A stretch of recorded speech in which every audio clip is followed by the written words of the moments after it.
Sejam todos muito bem-vindos a mais uma transmissão do Instituto Vida para Todos. Tema geral, a palavra da vida, a comunhão da vida e pedras preciosas para a edificação.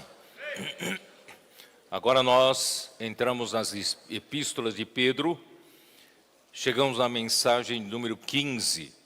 Fostes resgatados pelo precioso sangue de Cristo. A leitura da Bíblia, 1 Pedro, capítulo 1, versículos de 13 até 25. Muito bem, nós passamos por uma semana maravilhosa, depois de uma conferência internacional que o Senhor tem nos abençoado demais. E a riqueza na palavra dispensada foi também de muito suprimento para todos nós. Então quero aproveitar, dizer para vocês todos que vale a pena a gente, quando sair o alimento diário correspondente a essas mensagens, todas elas já passadas, anteriores, ainda possuem muitas riquezas, muitas pérolas, que nós ainda não conseguimos extrair todas elas.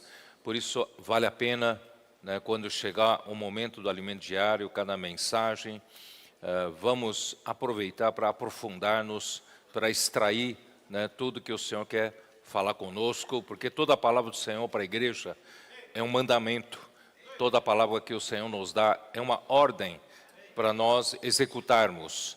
E nós estamos aqui, a igreja está aqui, é para fazer a vontade de Deus.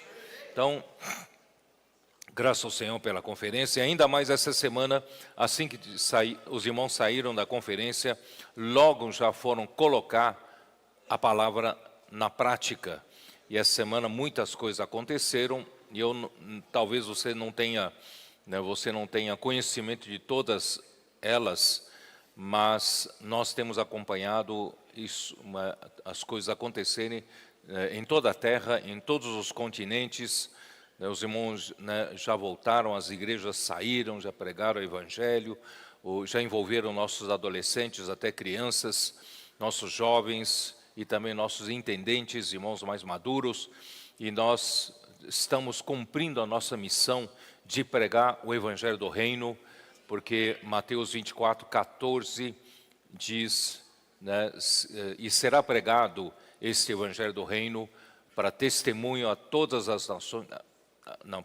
Será pregado esse Evangelho do Reino para toda a terra habitada, para testemunho a todas as nações, então virá o fim.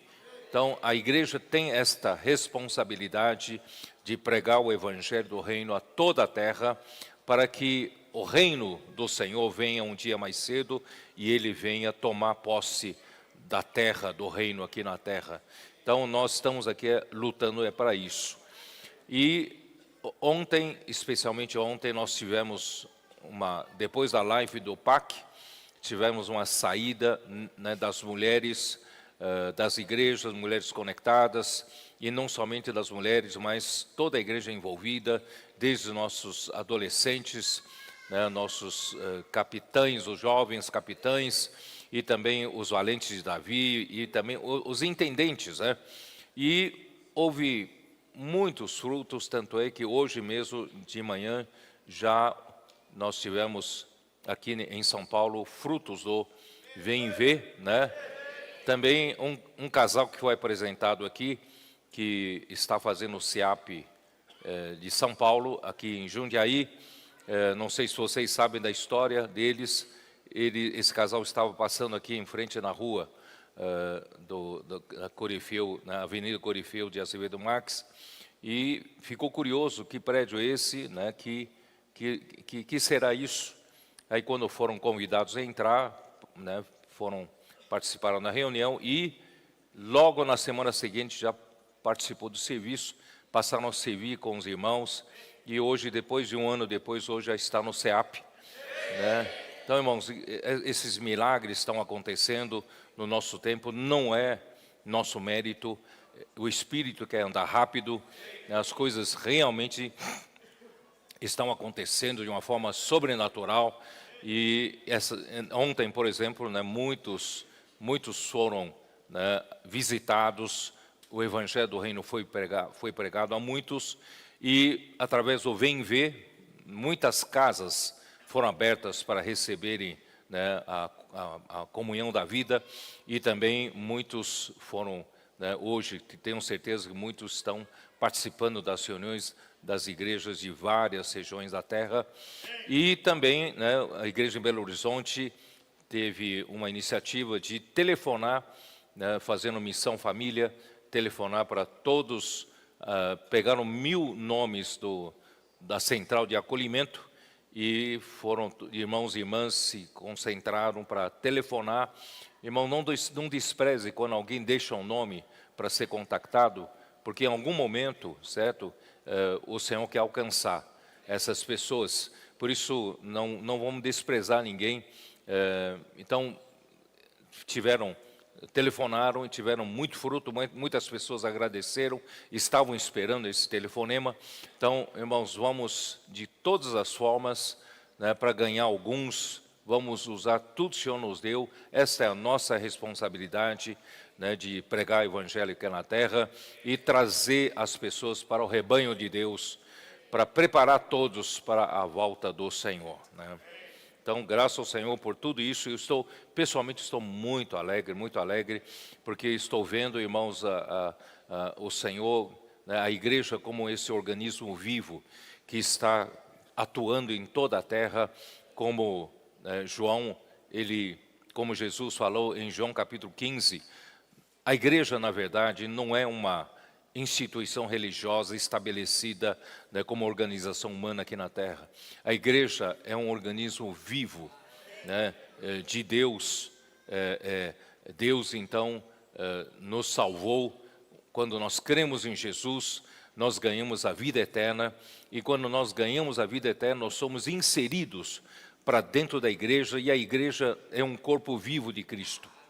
A igreja é o corpo de Cristo. E esse corpo de Cristo é ilustrado em João capítulo 15 como a grande videira verdadeira. Cristo disse: eu sou a videira verdadeira e meu Pai é o agricultor. Sabe por que Deus Pai é o agricultor?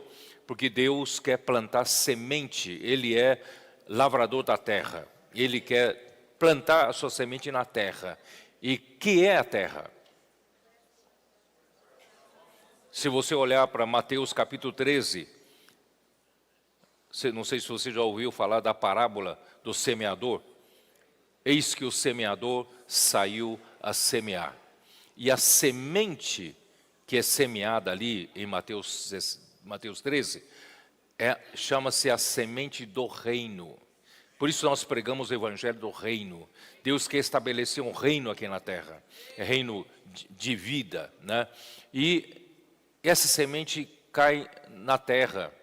Algumas não foram tão boas para receber, mas no fim caiu em uma boa terra que frutificou a 30, a 60 e a 100 por um. E que é a terra que a semente é plantada? A terra não é necessariamente o metro quadrado do terreno. A terra aqui para Deus é o nosso coração. Então, Deus quer plantar a semente do reino no coração do homem, e quando a semente divina entrar no coração do homem, essa semente é fecundada. E quando fecunda, começa a nascer, né, essa semente divina que entrou naquele que creu em Jesus, passa a se desenvolver dentro de nós, e nós passamos a ser um ramo da videira. E todo aquele ramo que permanecer na videira produz fruto. Todo ramo que não permanece na videira ou não participa da comunhão da videira. O que é comunhão da videira? Não participa da seiva que circula entre os ramos da videira, esse ramo morre, esse ramo não dá fruto. Então, graças a Deus, nós recebemos a visão da primeira João, né, da primeira epístola de João, quando ele fala que quando Deus, né, ele quer salvar o homem, e a salvação do homem vem pela palavra da vida. E a palavra da vida um dia veio através do evangelho que alguém pregou para nós. E esse evangelho é a palavra da verdade, e quando nós recebemos, né, cremos nessa palavra, cremos no evangelho, recebemos o Senhor Jesus, nós passamos a ganhar a vida de Deus dentro de nós. E nós somos imediatamente, não sei se você sabe, fomos imediatamente inseridos, introduzidos para dentro da comunhão da vida. Isso está em 1 João 1:3. Essa comunhão da vida nada mais é do que participar dessa circulação de vida que está dentro de uma videira, né? A videira, ela é viva, todos os ramos são vivos e dão fruto. Por quê? Porque participam todos da comunhão da vida. A seiva circula, né, por todos os ramos. E nós também somos membros do corpo de Cristo. A palavra, né, que nós recebemos, ela circula entre nós como vida por meio da comunhão da vida. E é dessa forma que nós crescemos como membro do corpo de Cristo, e a igreja é edificada, e nós saímos às ruas, pregamos o evangelho do reino, e até que se complete o número de pessoas que serão salvas, né, pelo evangelho do reino, e sejam introduzidos nessa grande videira, irmãos, o Senhor voltará. Esta é a nossa esperança, e a volta do Senhor não está longe, está bem próxima. Por isso que nós estamos, né, cooperando com o Senhor, apressando a sua volta, pregando o evangelho do reino, né, a toda a terra habitada. Muito bem. E entrando na primeira epístola de Pedro, vocês sabem que Pedro foi o primeiro apóstolo, né, levantado pelo Senhor depois da morte e ressurreição de Jesus, e ele estabeleceu os 12 apóstolos, né? Matias substituiu Judas Iscariotes, que traiu a Jesus, completaram-se, né, em 12 apóstolos, e Pedro tomou a liderança e passou a liderar aquele grupo de apóstolos. E não vou repetir tudo o que eu já falei, né? E quando Pedro escreveu esta epístola, ele escrevia para os forasteiros, escreveu para os, né, os peregrinos, para forasteiros da dispersão. O que é dispersão? Para os judeus sabem muito bem que é dispersão, né? Existe uma palavra que eles conhecem bem, que é diáspora. Diáspora é a dispersão dos judeus pelas nações, né, da terra, desde o primeiro século, quando eles, os líderes judeus, rejeitaram Jesus, perseguiram Jesus, prenderam Jesus, maltrataram Jesus e o crucificaram. Irmãos, de lá para cá, irmãos, a mão do Senhor pesou sobre o povo judeu. E ainda no primeiro século, eles perderam a nação. Deixou de existir a nação de Israel e foi só recuperar, né, agora em 1948, não é isso? É isso, né? 48, e ainda graças a um diplomata brasileiro, né? Oswaldo Aranha, em 47, fez uma assembleia da ONU, e isso ajudou, né, na formação da nação de Israel. Então, houve quase que 2000 anos de dispersão. O que é dispersão? Ficaram peregrinando de uma nação para outra sem nacionalidade, sem, né, a nação de Israel. E, vocês sabem, é um povo peculiar, um povo, né, é povo de Deus e tem sua religião peculiar, tem os seus costumes peculiares, E então eles são discriminados em todas as nações por onde peregrinaram, né? E não era diferente com os judeus crentes, porque Pedro escreveu aqui para os judeus crentes que estavam já em dispersão, já no tempo de Pedro, né? Então, irmãos, aqui está escrevendo, primeiro escrevendo para as pessoas que têm consciência de que esta terra não é a nossa residência permanente. Nós estamos aqui de passagem. Tá? Por isso que a última festa dos judeus também é a festa dos tabernáculos. Né? Os judeus, geralmente, alguns dos judeus em todas as nações são os que mais prosperam em termos de riquezas. E ele pode até ter muita riqueza, mora num palacete, tem melhores carros, né? Tem tudo do bom, do melhor, mas na festa do tabernáculo, ele é um como outro qualquer, dormindo em tendas, habitando em tendas, para ele mostrar, para ele não focar, né, o seu coração nas coisas materiais, nas coisas da terra. Ele está aqui só de passagem, só como peregrino. Irmãos, nós também, como igreja, embora você não seja um judeu, mas, irmão, nós que cremos no Senhor Jesus, a nossa terra não é daqui, né? A nossa pátria é celestial. Assim como em Hebreus capítulo 11, Abraão, Isaque e Jacó viveram como peregrinos na terra, eles não buscavam, né, uma terra aqui na terra permanentemente, mas eles buscavam uma pátria celestial. Irmãos, é assim que nós vivemos, né? Por isso, irmão, não precisa concentrar todo o seu esforço só para produzir riquezas e um dia entrar num caixão e acabou, né? Não, nós estamos aqui para fazer a vontade do Senhor. Nós somos o povo de Deus, né, para fazer a vontade do Senhor. Então, esse é o pano de fundo, né, dessa epístola. Então, eu vou entrar, senão, de novo, vou ficar correndo aí contra o tempo, né? Vamos já entrar na mensagem. Vamos para a 1 Pedro, capítulo 1, versículo 13. 13. Que diz assim: Por isso, cingindo o vosso entendimento, sede sóbrios, esperai inteiramente na graça que vos está sendo trazida na revelação de Jesus Cristo. Isso quer dizer o quê? Irmãos, não tenha sua esperança aqui na terra. Não coloque, né, a riqueza, os bens, patrimônio aqui na terra como a sua esperança. Irmão, a nossa esperança não está aqui na terra. Mas esperar inteiramente na graça que vos está sendo trazida na revelação de Jesus Cristo. Quando Cristo voltar pela sua segunda vez, Ele vai trazer uma graça na sua revelação. Que graça é essa?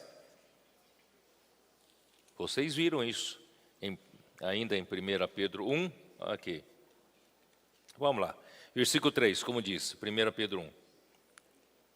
Bendito o Deus e Pai de nosso Senhor Jesus Cristo, que segundo a sua muita misericórdia, nos regenerou para uma viva esperança, mediante a ressurreição de Jesus Cristo dentre os mortos. Irmãos, a nossa esperança não está mais nessa terra. A nossa esperança agora é uma viva esperança, depois que Cristo Jesus ressuscitou dentre os mortos, e nós somos ressuscitados juntamente com Ele. E nós somos também levados, né, para a região celestial, juntamente com Cristo, pela ressurreição. Por isso, irmão, nossa esperança não está mais nas coisas materiais aqui na terra, mas é uma viva esperança. Qual é a viva esperança? Para uma herança incorruptível, sem mácula, imarcessível, reservada nos céus para vós outros. Deus quer que você, como filho de Deus, cresça, amadureça. você possa, né, atingir a maturidade, a plena filiação, para Deus não só, né, reconhecer você como filho de Deus, mas reconhecer você como filho herdeiro de Deus. Deus quer te dar tudo isso, tudo que Ele tem para você como herança. Por isso, irmãos, essa é a herança incorruptível, sem mácula, imarcessível, que é muito melhor do que um patrimônio terreno. Que sois guardados pelo poder de Deus mediante a fé, para a salvação preparada para revelar-se no último tempo. Irmão, que é essa salvação? Exatamente o que eu acabei de falar. Para você se tornar um filho maduro, para você ser capaz de herdar toda a herança de Deus, né? Então, para isso, você precisa amadurecer, crescer, e você precisa, né, chegar à salvação completa que Deus quer fazer na sua vida. Em outras palavras, né, em poucas palavras, quando você crê no Senhor, é bom que todos fiquem sabendo, tenham essa consciência. Quando você creu no Senhor Jesus, o que aconteceu? O seu espírito humano foi salvo. Deus entrou no seu espírito humano. Cristo entrou no seu espírito humano, né? E Romanos capítulo 8, irmãos, se você não acredita no que eu estou falando, vamos lá. Romanos 8, como diz? Romanos 8, versículo 9. Vós, porém, não estáis na carne, mas no Espírito, se de fato o Espírito de Deus habita em vós. E se alguém não tem o Espírito de Cristo, esse tal não é dele. Se, porém, Cristo está em vós. Quer dizer, quem está em nós? O Espírito de Deus, o Espírito de Cristo e o próprio Cristo, que na verdade é uma coisa só. Deus é triuno, Ele é um único Deus, né? E hoje habita no meu espírito. No entanto, Deus não quer apenas que fique no meu espírito como um hóspede. Porque a nossa pessoa mesmo, a nossa personalidade está na nossa alma. Você sabia que você é feito de 3 partes? Espírito humano, alma e corpo. Corpo é visível, todos estão enxergando, esse é o corpo físico. Mas dentro de mim tem uma alma. A alma, que é o meu verdadeiro eu, que é a minha personalidade, onde estão, né, os meus pensamentos, as minhas opiniões, as minhas decisões são tomadas na alma. Só que lá na parte mais interior, Deus criou um espírito em mim. Por quê? Porque Deus é espírito. Ele criou um espírito em mim para que um dia Ele possa habitar no meu espírito. Vocês entenderam? Então, quando eu crio no Senhor Jesus, esse Deus que é espírito entrou no meu espírito. Quem aqui tem essa certeza? Se você creu no Senhor Jesus, você tem que ter essa certeza. Deus, como espírito, entrou no seu espírito e habita no seu espírito, e daí não sairá mais. Tem gente que fala, né, eu fui salvo porque Deus entrou no meu espírito, mas se eu fizer alguma coisa errada, esse espírito vai sair, vou deixar de ser, né, de Deus habitar em mim. Não, não é verdade. A salvação é eterna. Quando você é salvo para sempre. Mas tem uma questão. Qual é a questão? Que poucos cristãos sabem. É que Deus entrou no meu espírito, no entanto, Deus quer conquistar a minha alma. A minha alma é a minha pessoa, minha personalidade. Então Cristo quer dominar, quer reinar em mim. Esse é o significado do Evangelho do Reino que nós pregamos nas ruas. Cristo quer reinar na minha vida, na sua vida, né? Esse é o significado. Então, pouco a pouco, né, esse Filho de Deus que nasceu em nós, no Espírito, vai invadindo para a minha alma. Por isso que Paulo fala em Efésios capítulo 3, vocês se lembram? Paulo fala em Efésios capítulo 3, habite Cristo, é isso, né? Efésios 3, né?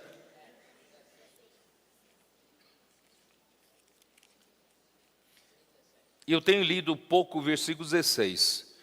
Para que, segundo a riqueza da sua glória, vos conceda que sejais fortalecidos com poder mediante o seu Espírito no homem interior.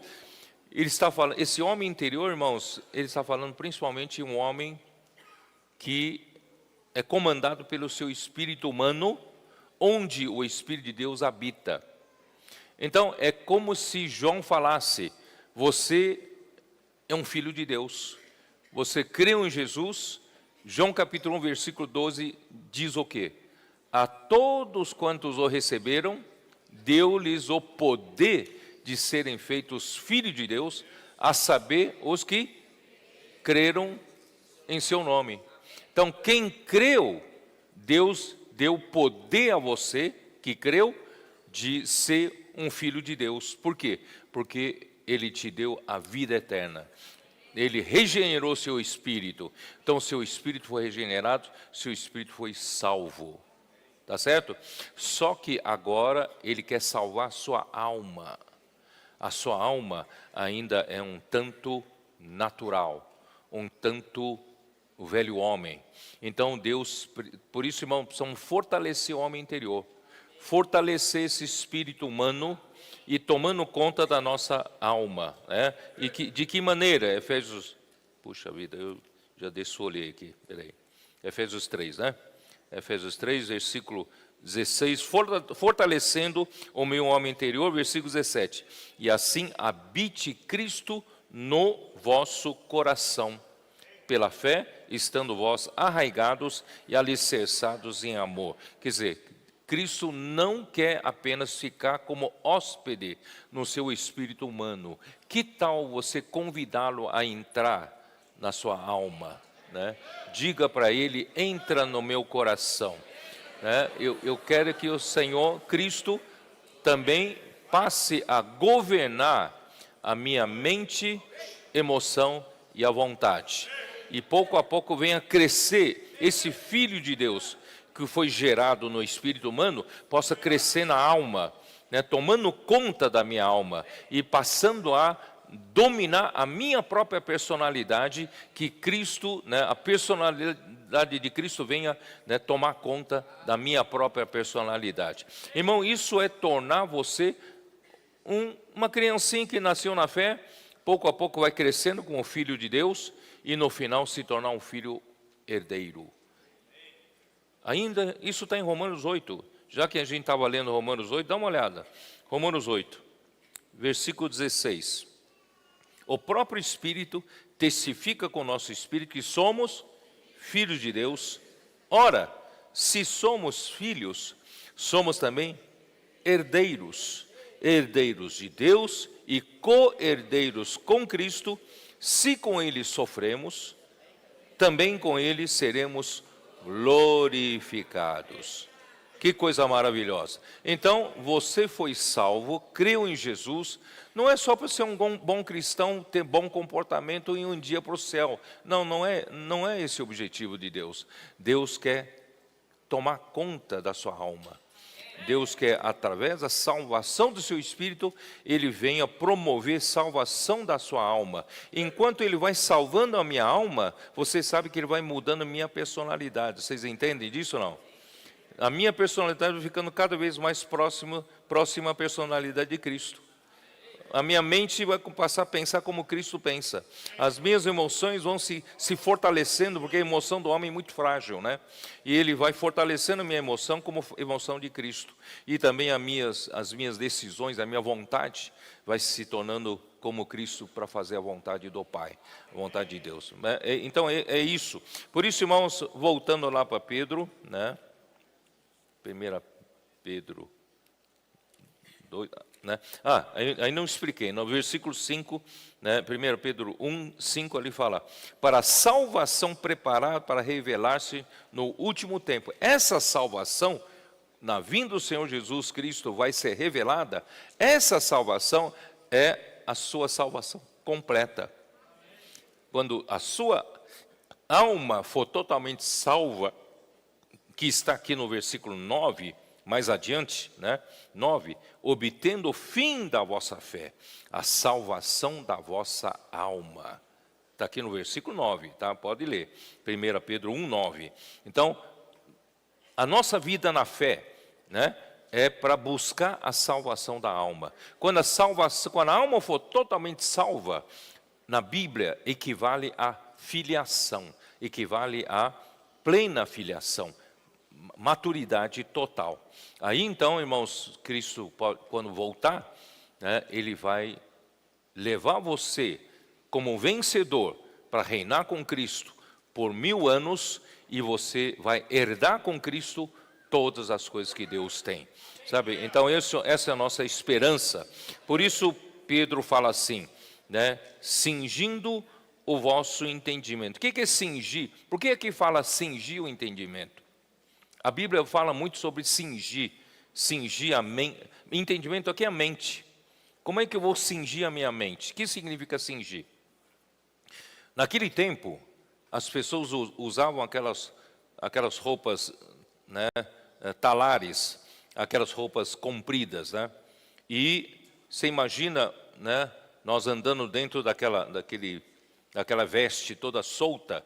Então não dá para trabalhar, porque você vai se inclinar, a roupa vem para frente, né? Você vai fazer qualquer coisa, a roupa fica solta, não dá para trabalhar. Por isso que se você quer trabalhar, precisa cingir, precisa colocar uma cinta. Geralmente naquele tempo era um cinto de couro, né? Então, para poder trabalhar. Então, a mente é a mesma coisa. A sua mente precisa ser cingida. Cingida significa restringida. Ela não fica tão solta, ela não fica tão livre para pensar no que quer.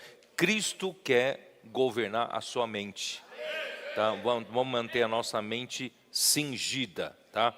Então, cingindo a vossa mente, sede sóbrios e esperai inteiramente na graça, que é essa salvação completa.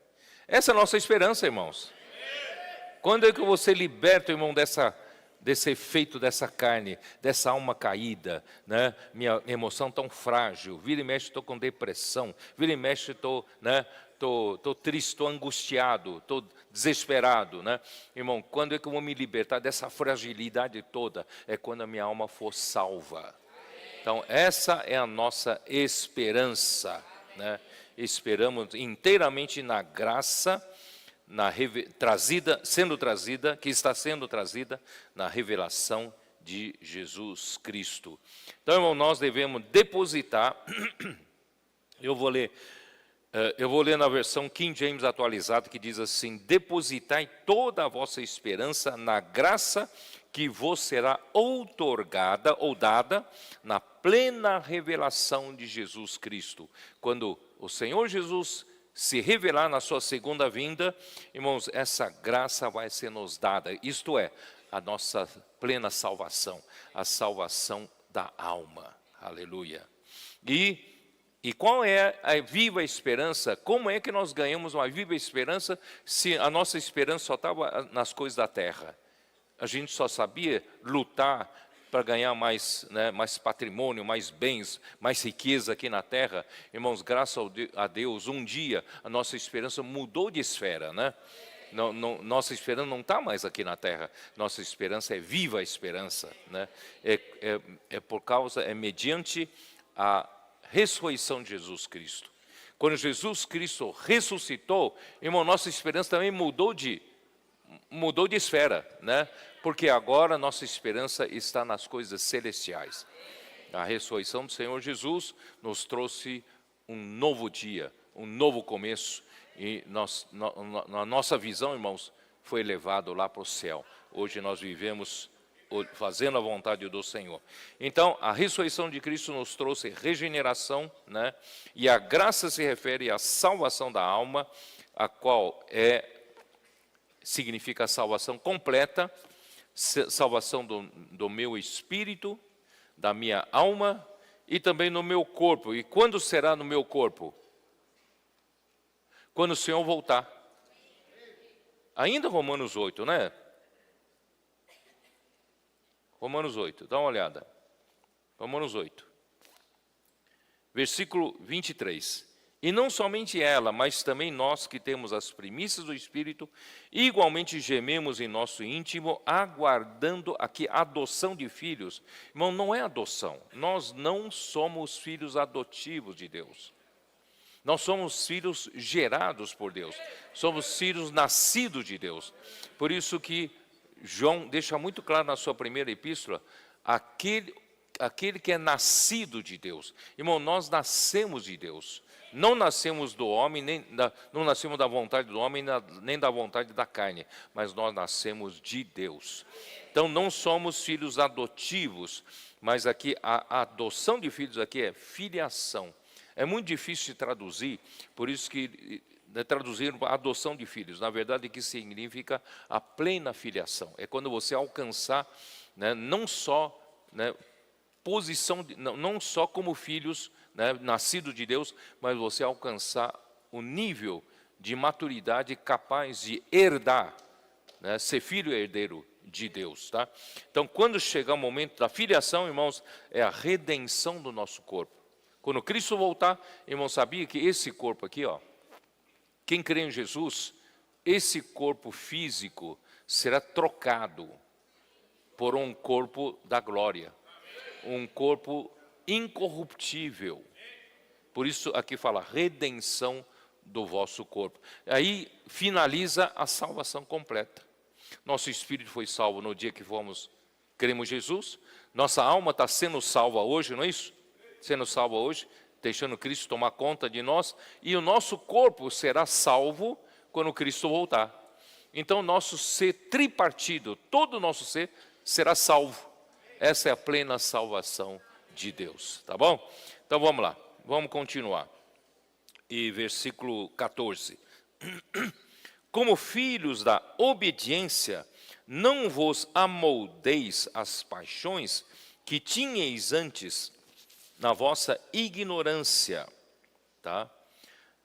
Irmãos, como filhos da obediência, graças a Deus, irmãos, o homem caiu, e o pecado entrou no mundo, e pelo pecado a morte entrou no mundo, tudo por causa da desobediência de Adão. Você sabia disso?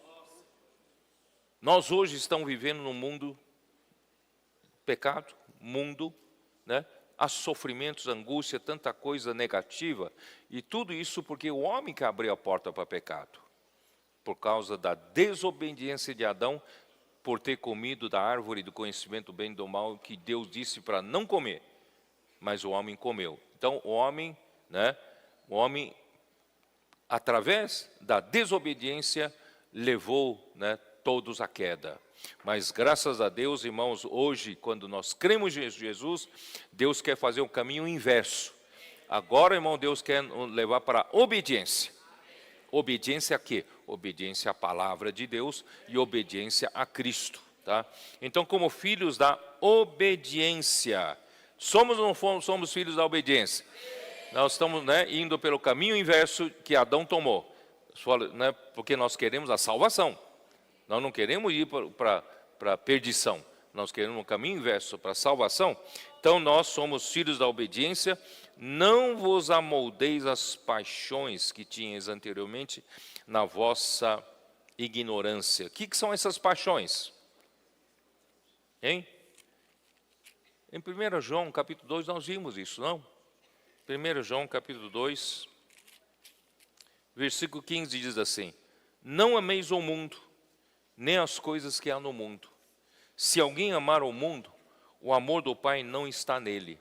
Porque tudo o que há no mundo, a concupiscência da carne, a concupiscência dos olhos e a soberba da vida, né, não procede do Pai, mas do mundo. Irmãos, o mundo é um terreno, é uma esfera, é um lugar que foi sistematizado por Satanás para dominar o homem. Porque quando o homem desobedeceu contra Deus, lá em Gênesis 2, tá? Deus disse para não comer daquela árvore. Eu tenho um versículo aqui anotado, mas acho que não precisa ler, vocês sabem. Está em Gênesis 2, versículos 16 e 17. Deus disse, da árvore do conhecimento do bem e do mal não comereis, porque no dia em que vocês comerem, vocês vão morrer. Tá? Aí, capítulo 3 de Gênesis 4 e 5, a serpente disse para a mulher, não, é certo que não morrereis. A serpente falou o contrário do que Deus disse.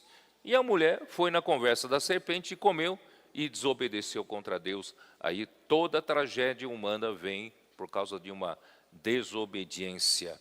E o que aconteceu? Aí então, a morte, eu não ia ler, vamos ler, vai. Ó Senhor Jesus. Romanos 5,12. Romanos 5,12. Para vocês ficarem gravados em vocês, é que nós somos culpados de trazer o pecado e a morte nesse mundo aqui. Ó. Capítulo 5, versículo 12. Portanto, assim como por um só homem, esse um só homem, Adão, pela sua desobediência, por um só homem entrou o pecado no mundo, e pelo pecado a morte. Assim também a morte passou para todos os homens, porque todos pecaram. Aí versículo 14, entretanto reinou a morte desde Adão até Moisés. Quer dizer, a morte passou a reinar. Reinar onde? Reinar nesse mundo. Esse mundo se tornou o reino da morte, reino de Satanás. É nós que abrimos essa porta, pela desobediência do homem. Então, irmãos, por isso que a nossa luta hoje, irmãos, nós lutamos pelo reino de Deus. O reino desse mundo quer impedir que o reino de Cristo seja estabelecido. Por isso, essa é a luta da igreja. Qual é a luta da igreja? Efésios 6. Senhor Jesus. Efésios 6, 11 e 12.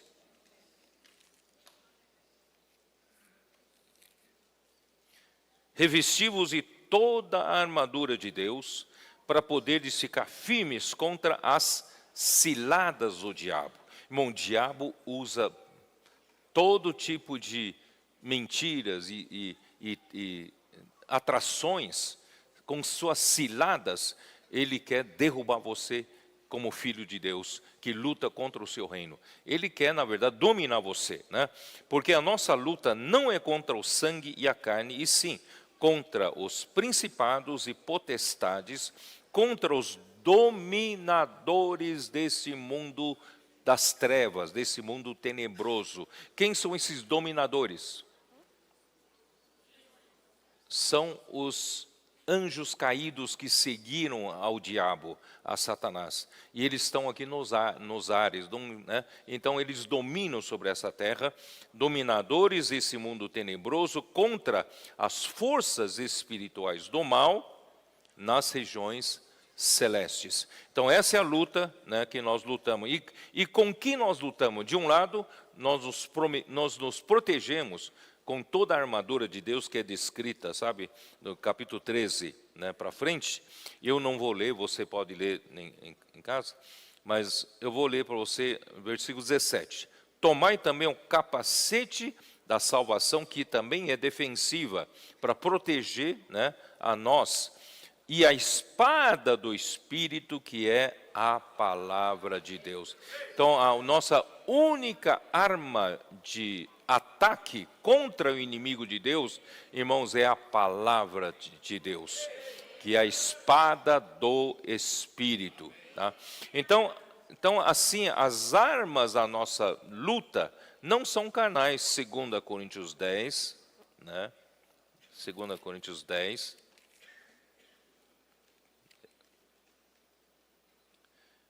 versículo 4, porque as armas da nossa milícia não são carnais, e sim poderosas em Deus, que é a espada do Espírito, que é a palavra, para destruir fortalezas, anulando nós sofismas, isto é, derrubando argumentos ou razão. O homem vive muito pela razão.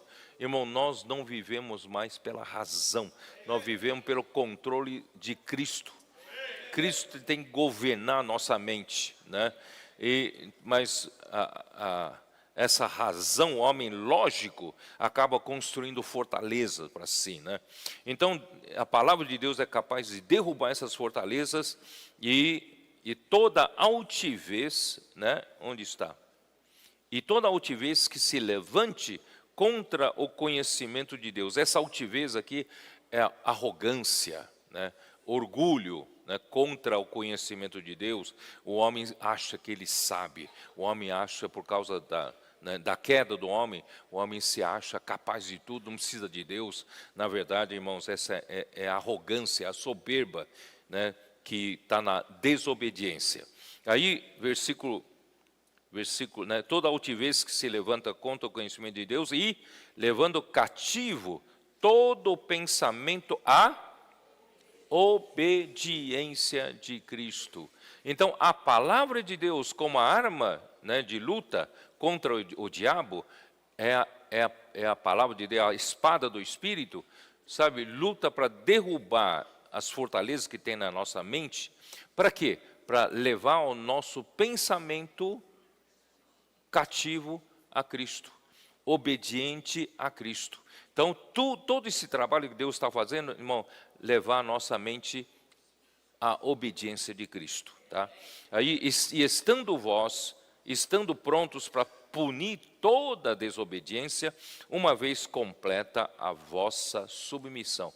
Quer dizer, quando completar a nossa submissão, nossa obediência, Cristo estará pronto para punir toda a desobediência que há aqui no mundo. Então, ele vai usar a igreja, a obediência da igreja, para punir toda a desobediência.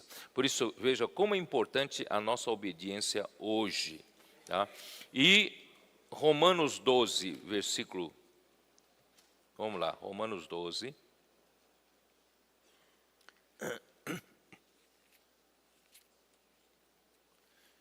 E não vos conformeis, é isso, né? Versículo 2. E não vos conformeis com este século, mas transformai-vos pela renovação da vossa mente. Quer dizer, a nossa mente precisa de uma renovação, né? Para que a minha alma seja transformada. A minha alma precisa de uma transformação, mas primeiramente Deus precisa renovar essa mente. A minha mente ainda está muito presa às tradições do mundo, à maneira convencional de viver no mundo. O Espírito precisa renovar minha mente para que experimenteis qual seja a boa, né, e a agradável e perfeita vontade de Deus. Esse não vos conformeis a esse século, não vos amoldeis a esse mundo. Não tomemos, irmãos, o molde do mundo, a forma do mundo. Você sabia que esse mundo é um grande molde, é uma grande forma. Ele está moldando todo mundo igualzinho, não é isso? Quando vem uma moda, né? A moda dita a regra que a moda deste ano é assim. Aí todo mundo é moldado da mesma maneira, não é? E, né? Eu não vou ficar falando só de gravata humana, né? Gravata de homem, né? Gravata. Nós usamos gravata larga desse tamanho. Eu já usei gravata larga assim, né? Já usei gravata fininha, né? Já usei gravata curta aqui, gravata longa, né? E a calça humana também, a calça do homem também, não vou falar muito das mulheres, porque, né, não quero ofender as mulheres, mas assim, né, só de calça de homens, calça boca de sino. Vocês já viram boca de sino? Acho que vocês jovens nunca viram, né? No meu tempo era boca de sino, boca desse tamanho assim, né? Boca de sino, e de repente, né, hoje a calça está justa, né? Está bem justa hoje. E agora a calça está até mais curta, né? Está acima da meia, né, hoje, né? E muita gente nem usa meia, certo? Está todo mundo na moda, irmãos. Esse é o molde do mundo. Não vos amoldeis ao mundo, mas aqui as paixões do mundo. Então, o que são as paixões do mundo? Por isso que 1 João capítulo 2 fala da concupiscência da carne. O que é a concupiscência da carne? São as paixões. Eu vou ler aqui para ganhar um pouco de tempo, tá? Irmãos, outrora, na ignorância, a nossa vida era totalmente moldada à forma desse século. O maligno usa o mundo com as suas concupiscências para disputar com Deus o coração do homem, para que esse não faça a vontade de Deus. Por quê? Porque, irmãos, o coração do homem é a terra de disputa de terras. Por quê? Porque o coração do homem é a terra onde se fecunda a semente do reino. Então, Satanás quer disputar o seu coração. Quer fazer você amar as coisas do mundo, certo? Irmãos, mas nós... Não, vamos voltar lá para 1 João 2. Ó Senhor Jesus. Eu quero deixar esse assunto bem claro aqui. 1 João 2, né? Aqui fala, versículo 15, né? Não ameis ao mundo nem as coisas que há no mundo. Amar é uma questão do coração. É o que ocupa o seu coração, né? Se você ama o mundo ocupa o seu coração. Se você ama a Deus, Deus ocupa o seu coração. Então, se alguém amar o mundo, o amor do Pai não está nele, porque não dá para caber duas coisas. As duas coisas são antagônicas, são opostas. Ou é o mundo que ocupa o seu coração, ou o Pai, é Deus que ocupa no seu coração. Então, o diabo disputa o seu coração. Porque o diabo sabe que se o seu coração estiver aberto para Deus, a semente de Deus vai entrar e vai brotar e vai frutificar, né? E vai virar parte dessa videira que vai acabar com o reino de Satanás. Então ele quer ocupar o seu coração. Ele quer ocupar com o quê? Com a concupiscência, né, da carne. Certo? Ó Senhor Jesus. A concupiscência da carne, irmãos, é a sensualidade, né? A parte carnal, né? A fornicação, toda essa prostituição, isso é concupiscência da carne, que são as paixões da carne, né? Porque o homem, depois que caiu, ele caiu, né, tomando a natureza do diabo, que não tem nada de verdade, é tudo mentira. Isso está em João 8,44, eu li várias vezes para vocês, né? Jesus fala então para o povo ali, para os judeus, né? Vós sois do diabo, que é o vosso pai, né? Ele é mentiroso, ele é o pai da mentira, ele jamais se firmou na verdade, porque nele não há verdade. Quando ele fala mentira, ele fala do que ele é próprio, porque ele é mentiroso. Vocês se lembram desse versículo? Então, irmãos, ele quer trocar a verdade de Deus pela mentira e pela justiça, né? Por isso, em Romanos capítulo 1, versículo 18, dá uma olhada. Romanos 1, versículo 18.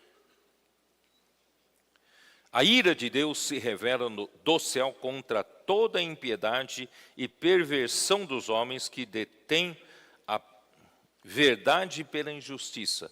Quer dizer, o diabo quer trocar, Deus quer te dar verdade. O que é verdade? Não entenda a verdade como uma doutrina bíblica. A verdade é a própria realidade. Quem é a verdade nesse universo? É Deus. E Deus quer dar Ele mesmo para você como a verdade. Ele quer dar consistência, Ele quer dar, né, realidade para todo o seu ser, né? Então, para isso, Satanás quer trocar a verdade pela injustiça, pelo pecado, tá? E versículo, deixa eu ver aqui, versículo 25, Romanos 1, 25. Por causa disso, os entregou Deus a paixões infames, que são as paixões carnais. As paixões infames, porque até as suas mulheres mudaram seu modo natural de sentar. Não vou nem ler isso aí, né? Então, só, irmãos, são essas... Por isso que, irmãos, esse mundo... Não sei se você vê que esse mundo é dominado, uma boa parcela desse mundo é dominado pelo lado da sensualidade. Tá?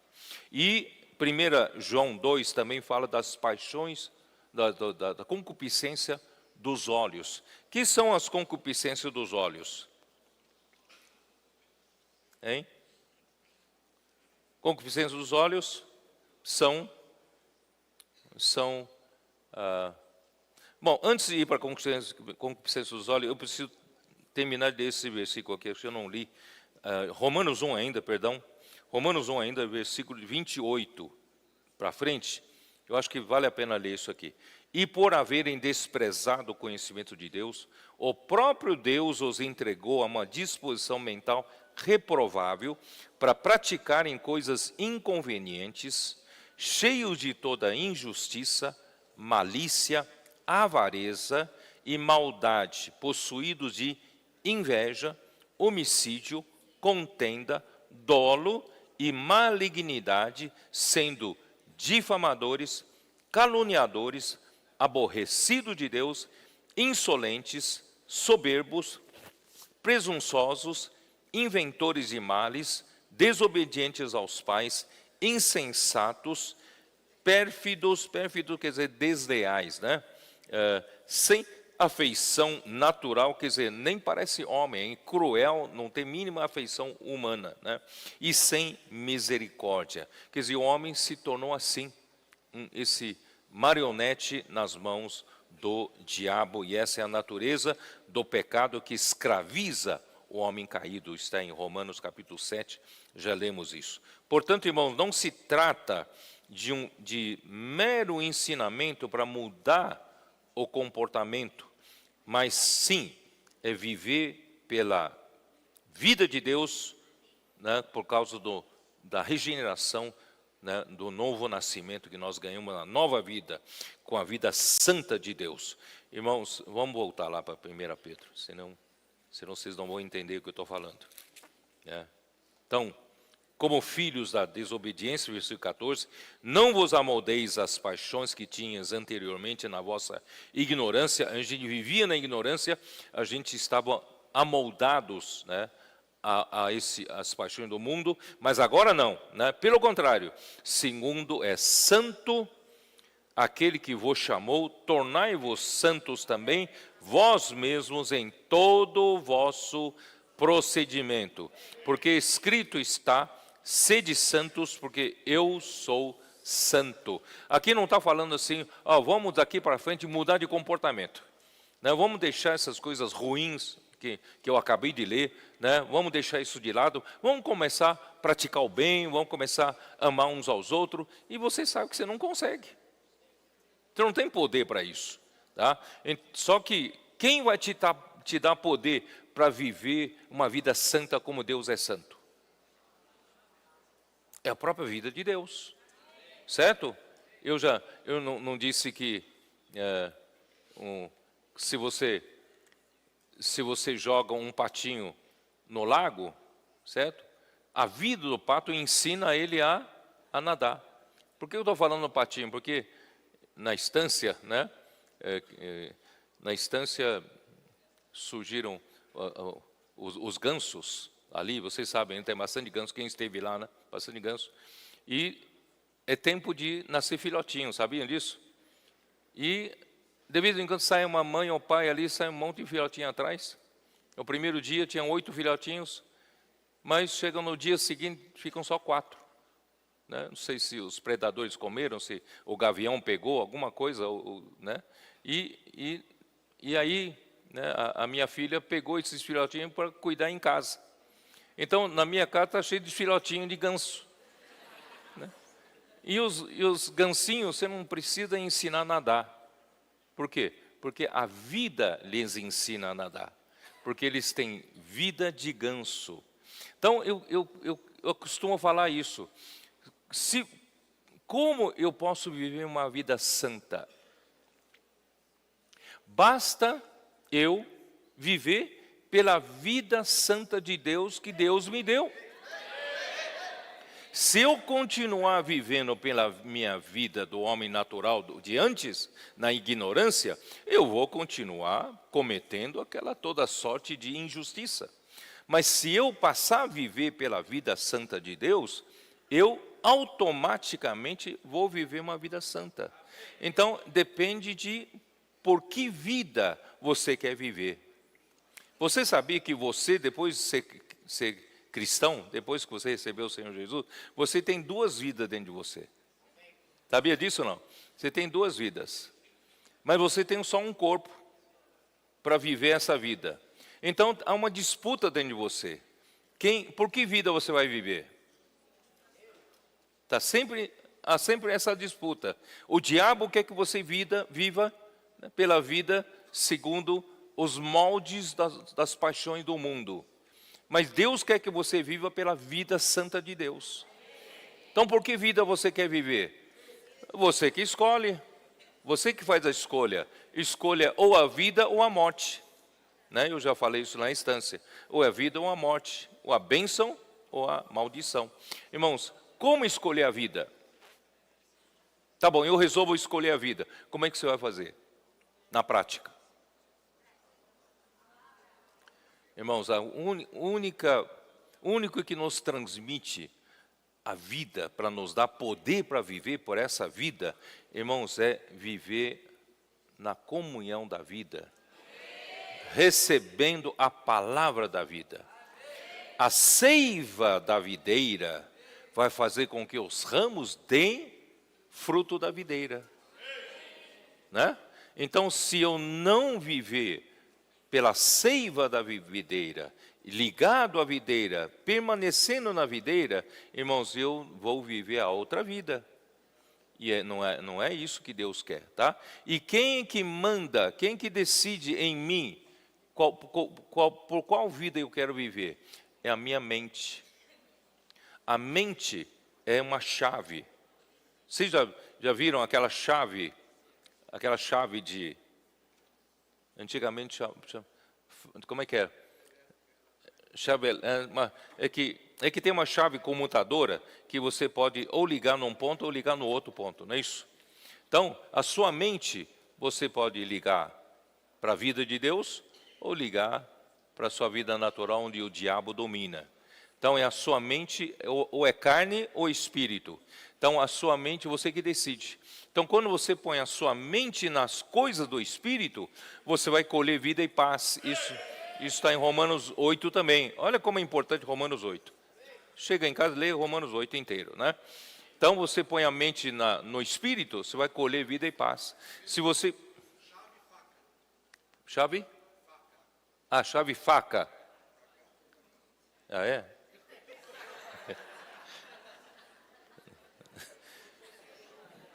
Ele sabe, né?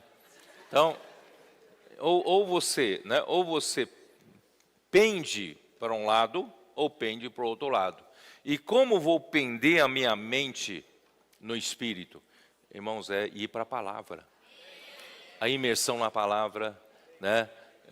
Dormir com Deus, acordar com Deus, que os nossos adolescentes fazem muito bem. Todo o tempo, o irmão está mergulhado, imerso na palavra, praticando na rua, pregar evangelho, né, fazer comportagem. Isso tudo me mantém, né, ir fazendo imersão com os irmãos, viver a vida da igreja, servindo, né, junto com os irmãos. Irmão, isso tudo me coloca a minha mente no Espírito. Aí, irmão, quem vai passar a viver? É a vida de Deus. É a vida santa de Deus. Né? Por isso que fala, pelo contrário, segundo é santo aquele que vos chamou, tornai-vos santos também, vós mesmos em todo o vosso procedimento. Quer dizer, se eu vivo pela vida de Deus, irmão, o meu comportamento, o meu procedimento, automaticamente vai manifestar a vida santa de Deus. Agora, se eu coloco a minha mente nas coisas da carne, automaticamente eu vou viver tudo aquilo que eu falei, não é isso? Malícia, né? Calúnia, né? Malignidade, é tudo aquilo. Então, irmãos, tudo depende de por que vida você quer viver, tá bom? Então, versículo 17. Jesus, ele, na véspera da sua crucificação, ele orou ao Pai para isso, né? João 17, vocês sabem muito bem do que eu estou falando, né? 17, como fala? João 17, né? Ele fala para o Pai, versículo 15, não peço que os tire do mundo, né? E sim que os guarde do mal. É impossível tirar eles do mundo. Eles estão vivendo no mundo, tanto é que eu preciso deles no mundo, né? Eles precisam edificar a igreja ainda vivendo no mundo, eles precisam resgatar muitas pessoas do mundo ainda, né? Então, eles não são do mundo, como também eu não sou. Mas o que eu faço com eles? O que Jesus faz conosco para nos salvar totalmente do mundo? E para viver totalmente para a vontade do Senhor. Versículo 17, santifica-os na verdade. A tua palavra é a verdade. Então, quem é que nos santifica? Quem é que nos torna santos? Quem é que faz com que nossos procedimentos sejam santos? Irmãos, é a palavra. Porque a palavra traz a realidade de Deus. E Deus é justiça, Deus é santo, não é isso? Deus é da glória, então tudo que Deus é, irmãos, a palavra como a verdade traz para mim, e acaba sedimentando essa verdade em mim, e dessa forma, irmãos, essa palavra me santifica, me torna santo como Deus é santo. Veja como é importante a palavra, né? Por isso, irmãos, ó Senhor Jesus, onde eu estou? Por isso que em Efésios 5 também, né, nos fala, complementando a isso, como Cristo santifica a igreja. Né, Efésios 5, versículo 25 diz, maridos, amai vossa mulher, como também Cristo amou a igreja e a si mesmo se entregou por ela, para que a santificasse, tendo-a purificado por meio da lavagem de água pela palavra. Então, como Cristo nos santifica? Como Cristo santifica a igreja? Irmão, por meio da palavra. Porque a palavra, né, palavra que nos dá, irmãos, é como água que nos lava. Que nos lava. Tá? Então, irmãos, você não viveu nos tempos antigos, né, como você precisa dar valor para água corrente que você tem em casa, tá? Nós temos água, né, da torneira, por exemplo, para lavar um prato, para lavar uma panela, as donas de casa, não é isso? O que vocês fazem? Fazem água, vocês ensabonam e tiram e lavam com água corrente. Antigamente não tinha água corrente, era numa bacia, certo? Você lavava e pegava a mesma água da bacia, às vezes a mesma sujeira está ali, né?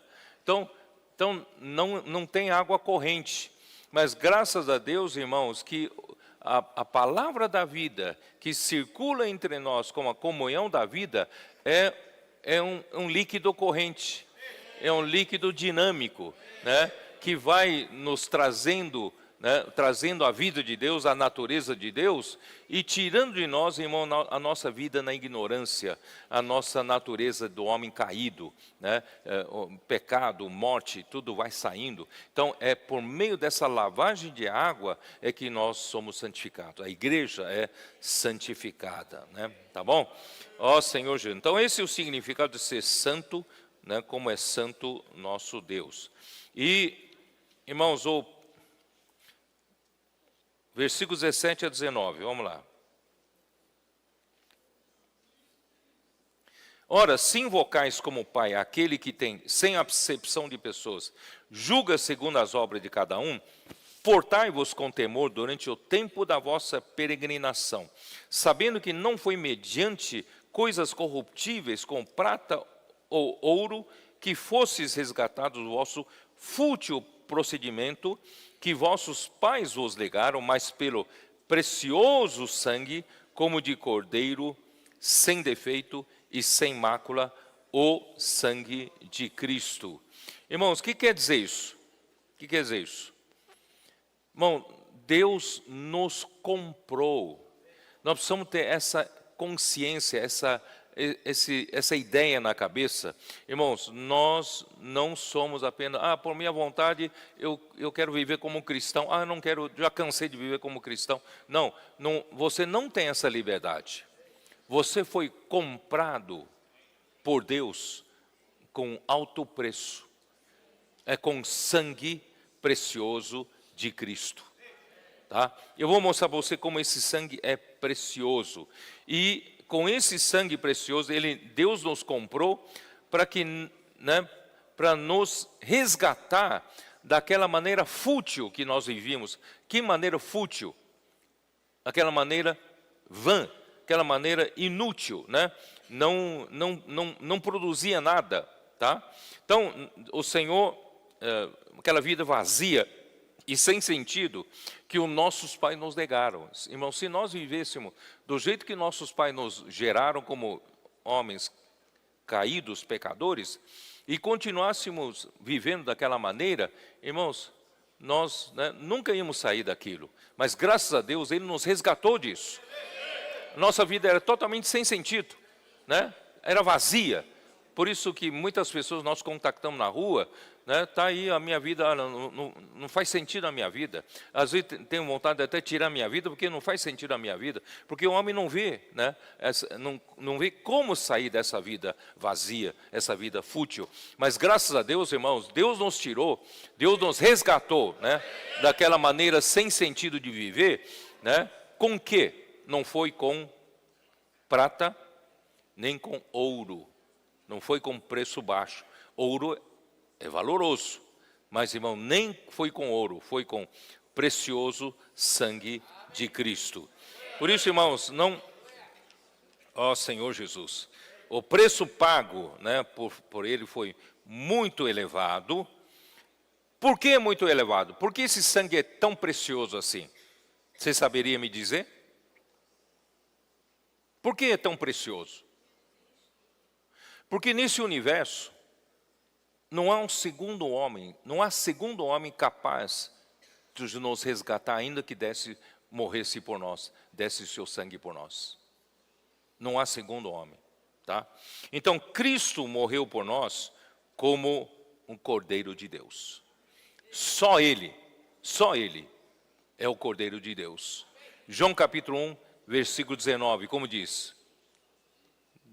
Dê uma olhada lá. Quando João Batista estava com 2 dos seus discípulos, e passou Jesus, que ele disse: eis o Cordeiro do... É isso, né? Versículo 29. No dia seguinte, viu João a Jesus que vinha para ele e disse: eis o Cordeiro de Deus que tira o pecado do mundo. Irmãos, é o único que é o Cordeiro de Deus que é capaz de tirar o pecado do mundo. Único. Se ele dissesse, eu não vou morrer pelo homem nenhum, acabou. Eu e você não teríamos salvação, tá? Então o sangue dele é muito precioso e ele era o Cordeiro pascal sem defeito. Êxodo 12, versículos 5 e 6.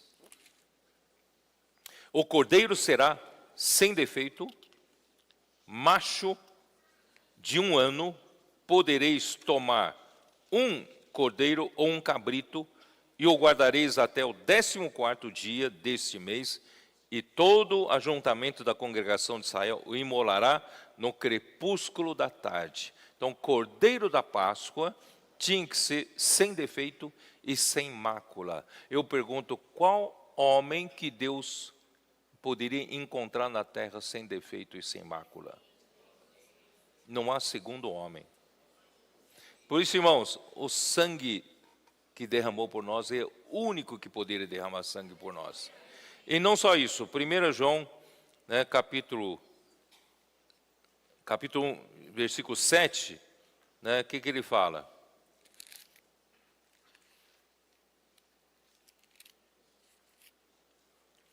Eu não chamei atenção para isso, mas agora eu vou chamar atenção para isso. 1 João, capítulo 1, versículo 7, que diz assim: se porém andarmos na luz, como Ele está na luz, mantemos comunhão uns com os outros.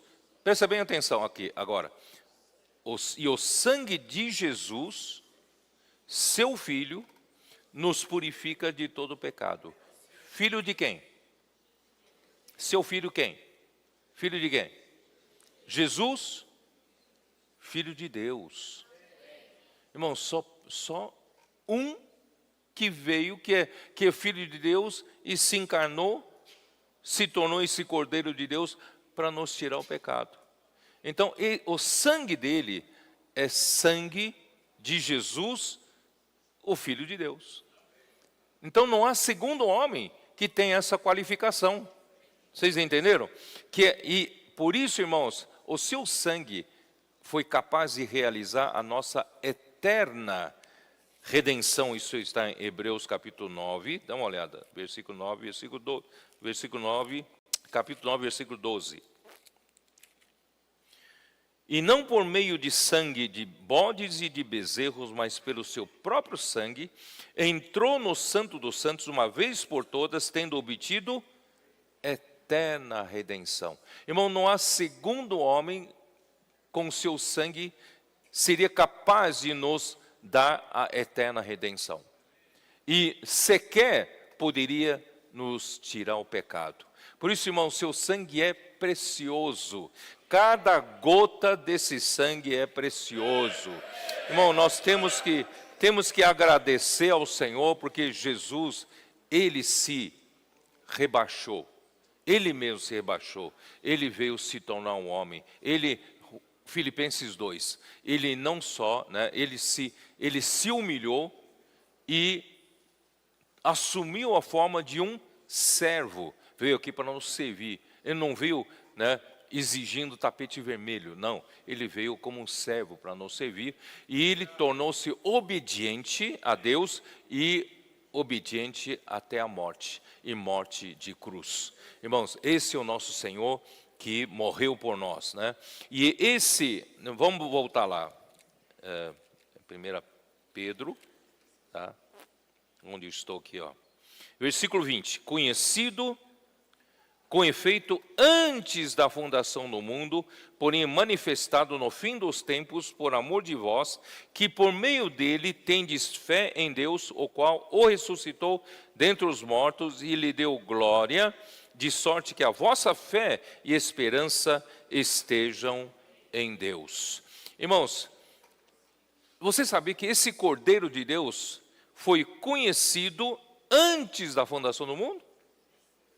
Antes de Deus criar o mundo, Deus já o fez Cordeiro de Deus e conhecido como Cordeiro de Deus por nossa causa.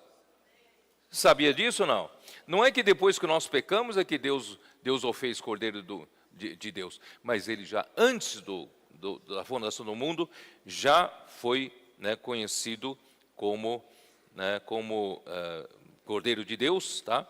E por meio de nós, por meio dele, né, tende fé em Deus, o qual ressuscitou dentre os mortos, o que lhe deu glória, de sorte que a vossa fé e esperança estejam em Deus. Irmão, tudo é em Deus, irmão. Se Deus não tivesse feito isso, não tivesse mandado seu Filho para a nossa redenção, irmão, estaríamos todos perdidos. Irmão, por isso, irmão, nós temos que valorizar. O Senhor nos comprou, irmãos. Tanto é que Ele nos comprou, Ele tem direito sobre nós. Então, Ele não nos comprou para continuar vivendo em pecado, para continuar vivendo aquela vida vã. Irmão, Ele nos comprou para servir a Deus, para fazermos a vontade do Senhor, não é isso? Ó Senhor Jesus, vamos lá. Então, ainda tem outra coisa interessante, está em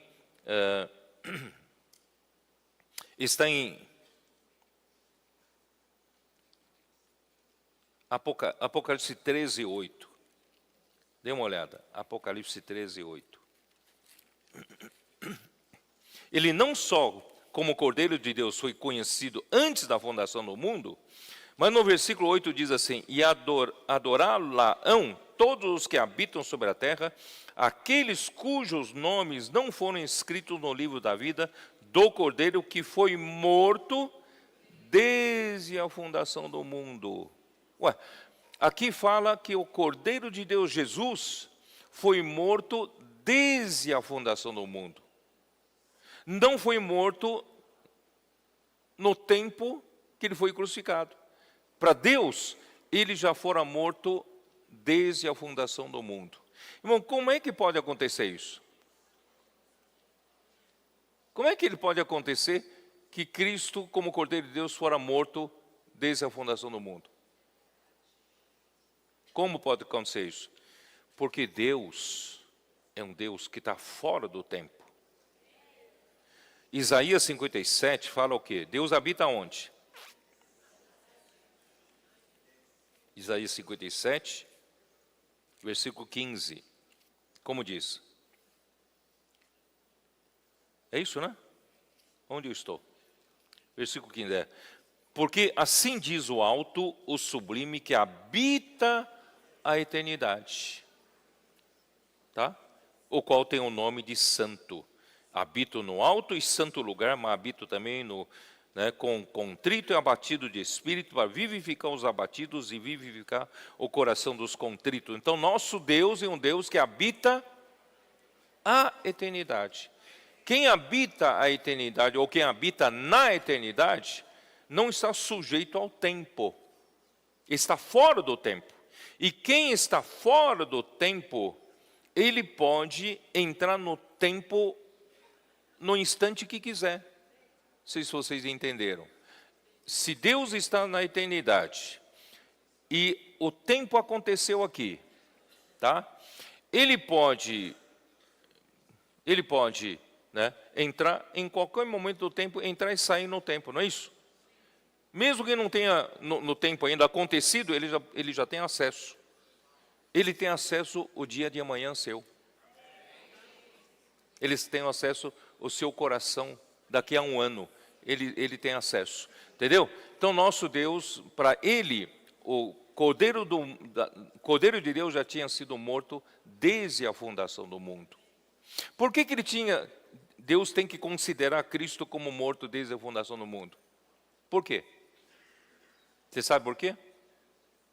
Porque senão, não teria validade todos os sacrifícios de Israel do Antigo Testamento.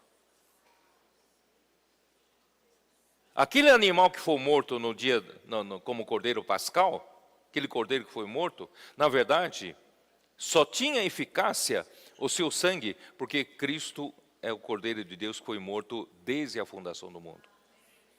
Senão não teria validade. Vocês estão me entendendo? Então, para Deus, esse cordeiro fora morto desde a fundação do mundo. Senhor Jesus. No fim dos tempos, o que são o fim dos tempos? Então, o mistério da vontade de Deus, que é fazer em Cristo encabeçar sobre todas as coisas, que os nossos adolescentes sabem, Efésios 1, 9 e 10, certo? E quando é que Deus vai conseguir fazer isso? Cristo ser o cabeça sobre todas as coisas. Está nesses versículos. Na dispensação da plenitude dos tempos. Não é isso? Ué, cadê os adolescentes? Vocês estão aí, né?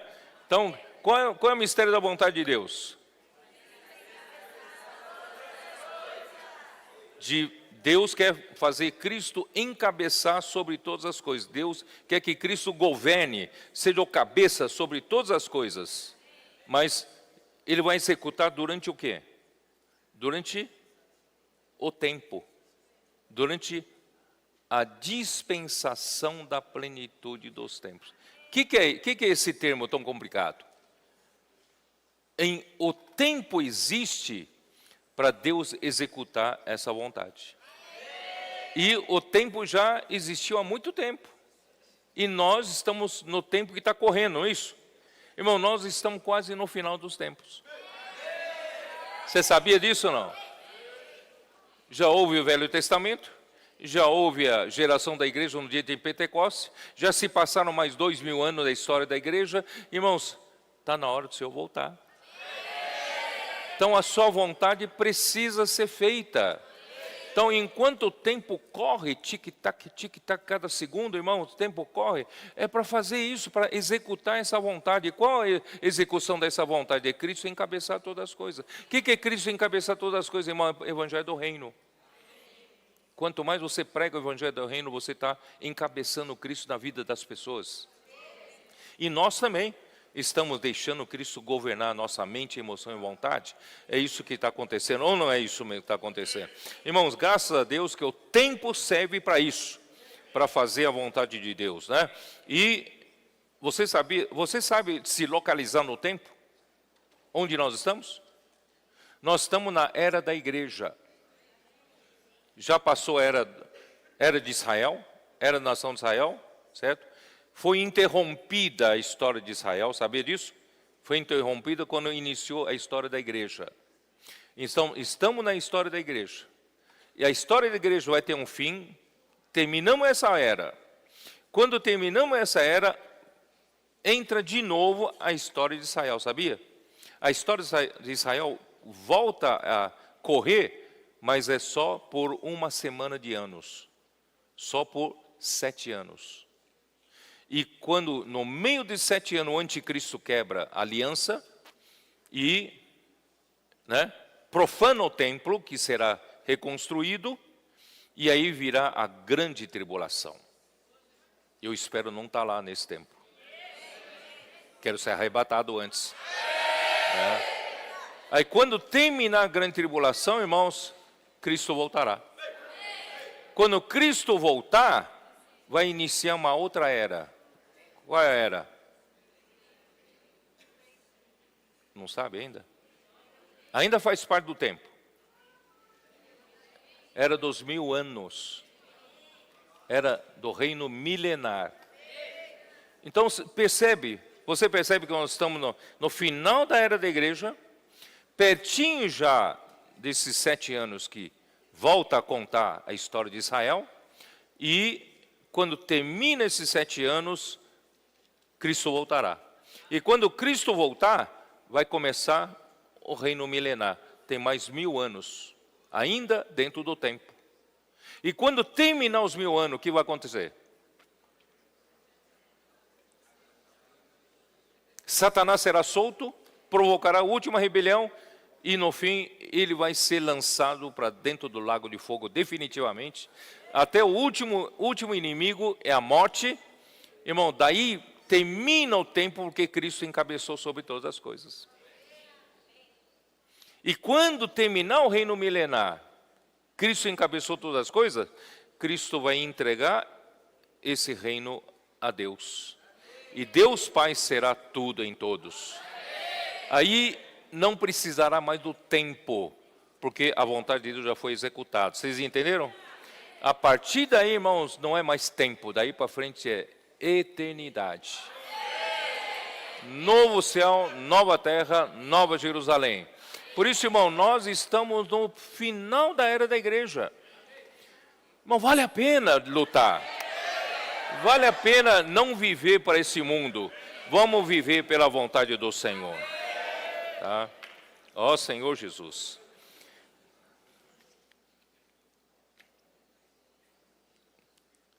Vamos lá.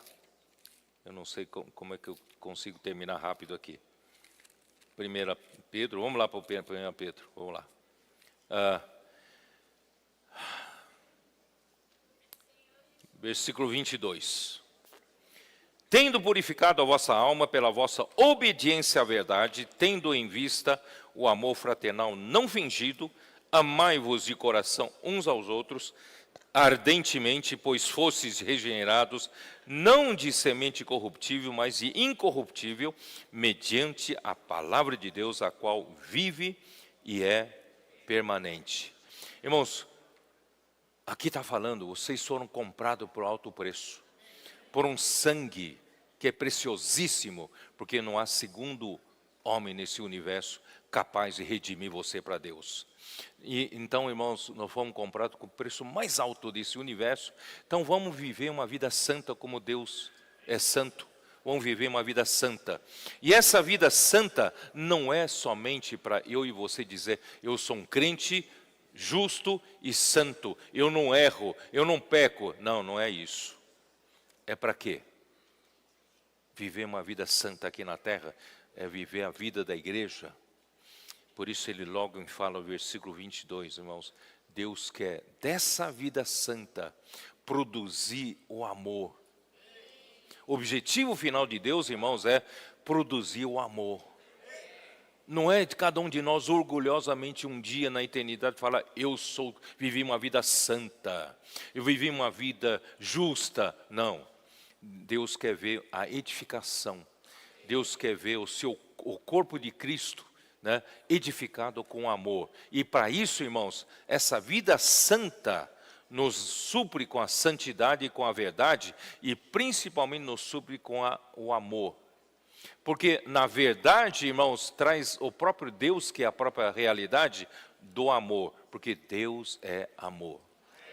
Por isso aqui fala, já que vocês obedeceram à verdade, estão fazendo imersão na palavra, vocês estão fazendo, né, transcrição, estão todo dia, né, sendo santificados pela verdade. Então, já que vocês têm obediência, fazem a obediência à verdade, então, vejam, tem que dar resultado. Sabe qual é o resultado? O amor fraternal não fingido. O amor entre nós não pode ser fingido. Né? Eu te amo, tal, mas tudo fingido. Não pode haver amor fingido, porque é a própria expressão do amor de Deus, né, que nós vivemos. Por isso, amai-vos de coração uns aos outros ardentemente. Irmão, vamos amar uns aos outros ardentemente. Não é só amar, não, eu te amo, irmão, não, ardentemente. Mas não com seu amor natural, você não consegue fazer isso. Mas com esse amor de Deus, que vem pela palavra, que vem pela comunhão da palavra, não é isso?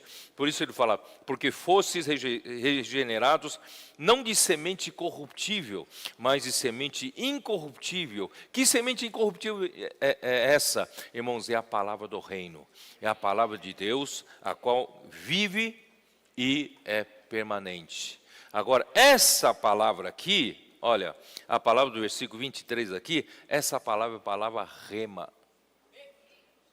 A palavra logos nos regenerou, mas a palavra rema nos faz viver permanecendo na videira, permanecendo para poder produzir o fruto que é o amor. Então, se a gente permanecer na palavra rema, palavra profética, na palavra que sai da boca de Deus, irmão, nós vamos apresentar a expressão da nossa vida, irmãos, é amar ardentemente uns aos outros, tá? Então, o objetivo da salvação da alma é produzir o amor fraternal. E nós sabemos, irmãos, que o fruto do Espírito, lá em Gálatas, né, 5, primeiro fruto é o amor. Então, Deus quer o amor produzindo em nós. Aí, versículo 24 e 25 quer dizer o quê? Pois toda carne é como a erva e toda a sua glória, como a flor da erva, seca-se a erva, cai a sua flor. A palavra do Senhor, porém, permanece eternamente. E esta é a palavra que... essa é a palavra que vos foi evangelizada. Então, a palavra de Deus, versículo 23, né, é a palavra logos, mas a palavra do 25 é a palavra rema. A palavra do Senhor, porém, permanece eternamente. Ora, esta é a palavra que vos foi evangelizada. Em outras palavras, essa palavra que está sendo suprida a vocês. Está sendo anunciada a vocês, como João anunciava.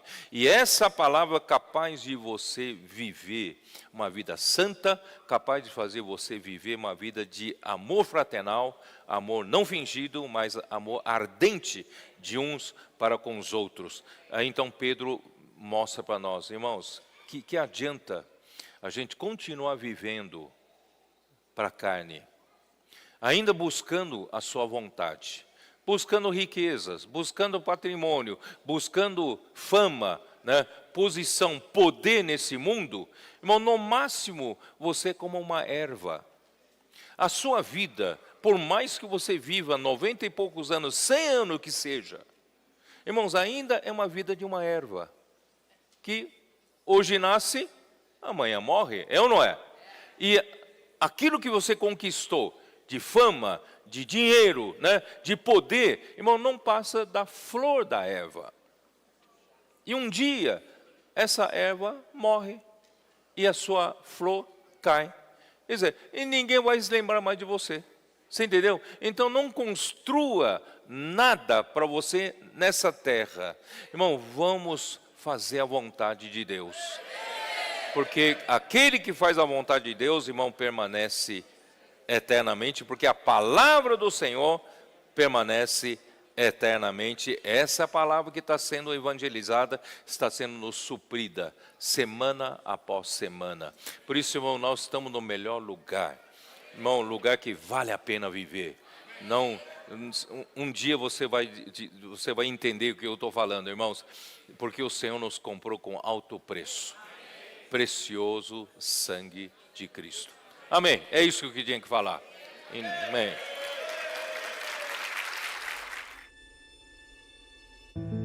Deus criou os céus e a terra de forma magnífica para estabelecer o seu governo em vida. Satanás, porém, se rebelou e encontrou uma brecha para implementar seu sistema de pecado e morte. E nós nascemos neste mundo sem vida. Mas não somos deste mundo. Deus virou a página. O Pai, que habita em luz inacessível, enviou seu Filho, Jesus Cristo, que é a própria palavra, para se tornar homem, tornando-se assim acessível à humanidade e concedendo a vida eterna. Quando Jesus morreu, o Pai o ressuscitou e ele tornou-se o Espírito da verdade, capaz de entrar em todo aquele que nele crê. Que milagre! Hoje, por meio da pregação do Evangelho da Salvação, todo aquele que crê recebe a vida eterna e nasce de Deus. Mas como crerão se não há quem pregue?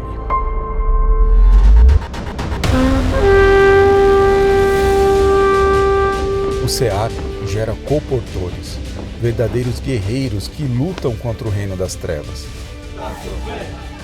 Eles aprendem que nada acontece pela sua própria capacidade, mas sim pelo poder da palavra da vida, que é o próprio Cristo. Não importa a sua idade, sua ocupação ou tempo de conversão.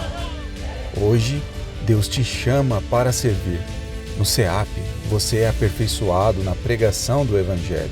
No SEAP, você vive experiências marcantes. No SEAP, você cria laços profundos de amor. No SEAP, você se torna um missionário. Hoje, temos missionários na África, Europa, América do Norte, América Central, Ásia e Oceania. Apesar de vivermos em culturas tão diferentes, a mesma vida circula entre todos nós e com alegria praticamos as mesmas coisas. Somos governados pela vida e Deus está produzindo um governo em vida na igreja. A vida se manifestou e nós a temos visto. Quem realmente ama a vinda do Senhor não perde tempo lutando por seus próprios interesses. Pelo contrário, guarda a sua palavra, apressa-se em fazer a vontade de Deus e decide se livrar da avareza e ambição. Afinal, sabe que tudo provém da misericórdia do Pai. Quem realmente ama a vinda do Senhor Jesus não negligencia essa missão tão nobre. Pelo contrário, se derrama sem reservas e oferta com alegria. Assim como as mulheres que supriram a obra do Senhor, hoje nós temos a oportunidade de participar da obra ofertando. E você, ama a vinda do Senhor?